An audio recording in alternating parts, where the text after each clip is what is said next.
Hi friends, welcome back to Bright Designs. നമ്മൾ ചുരിദാറിൻ്റെ bottom cut ചെയ്യുമ്പോൾ അതിൻ്റെ ബെൽറ്റിൻ്റെ പീസ് കട്ട് ചെയ്യാനുള്ള ലെങ്ത്ത് കിട്ടുകയില്ല.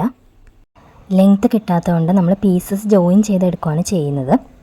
അപ്പോൾ ബോട്ടം നമ്മൾ ഓപ്പണിംഗ് സൈഡിൽ നിന്ന് കട്ട് ചെയ്യുകയാണെങ്കിൽ നമുക്ക് ബെൽറ്റിൻ്റെ പീസിനുള്ള നല്ല ലെങ്ത്തുള്ള ക്ലോത്ത് താഴെ നിന്ന് കട്ട് ചെയ്തെടുക്കാൻ പറ്റും. അപ്പോൾ അതെങ്ങനെയാണെന്നാണ് ഞാൻ കാണിക്കുന്നത്.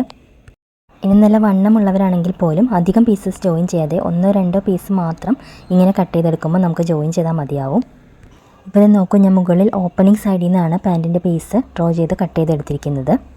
ഈ സൈഡിൽ കാണുന്ന പീസിൽ നിന്നാണ് നമ്മൾ മിക്കപ്പോഴും പീസസ് ജോയിൻ ചെയ്ത് ബെൽറ്റിനുള്ള ക്ലോത്ത് എടുക്കുന്നത്. അതിന് പകരം താഴെ കാണുന്ന ഫോൾഡഡ് സൈഡ് ഓപ്പൺ ചെയ്തെടുക്കുമ്പോൾ നമുക്ക് ബെൽറ്റിനുള്ള പീസ് ഈസി ആയിട്ട് അതിൽ നിന്ന് കട്ട് ചെയ്തെടുക്കാൻ പറ്റും. ഇത് ഓപ്പൺ ചെയ്യുമ്പോൾ 2 പീസസ് ഉണ്ടാവും. അപ്പോൾ ഇതിൽ നിന്ന് നമുക്ക് ഡ്രോ ചെയ്ത് കട്ട് ചെയ്ത് ബെൽറ്റിനുള്ള പീസ് എടുക്കാൻ വളരെ ഈസിയാണ്. ഇപ്പം ഞാൻ എൻ്റെ ആ പീസ് ഓപ്പൺ ചെയ്തിട്ട് ബെൽറ്റിൻ്റെ മാർക്കിങ്സ് ചെയ്ത് വെച്ചിരിക്കുകയാണ്.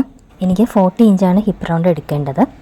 അപ്പോൾ നിങ്ങൾക്കും ഇതേ മെത്തേഡിൽ കട്ട് ചെയ്താൽ ബെൽറ്റിനുള്ള പീസ് ഈസി ആയിട്ട് കട്ട് ചെയ്തെടുക്കാൻ പറ്റും. അപ്പോൾ വീഡിയോ ഇഷ്ടമായാലൊന്ന് ലൈക്ക് ചെയ്യുക, കമൻറ്റ് ചെയ്യുക, ഷെയർ ചെയ്യുക. നെക്സ്റ്റ് വീഡിയോയുമായിട്ട് കാണാം. Thank you for watching.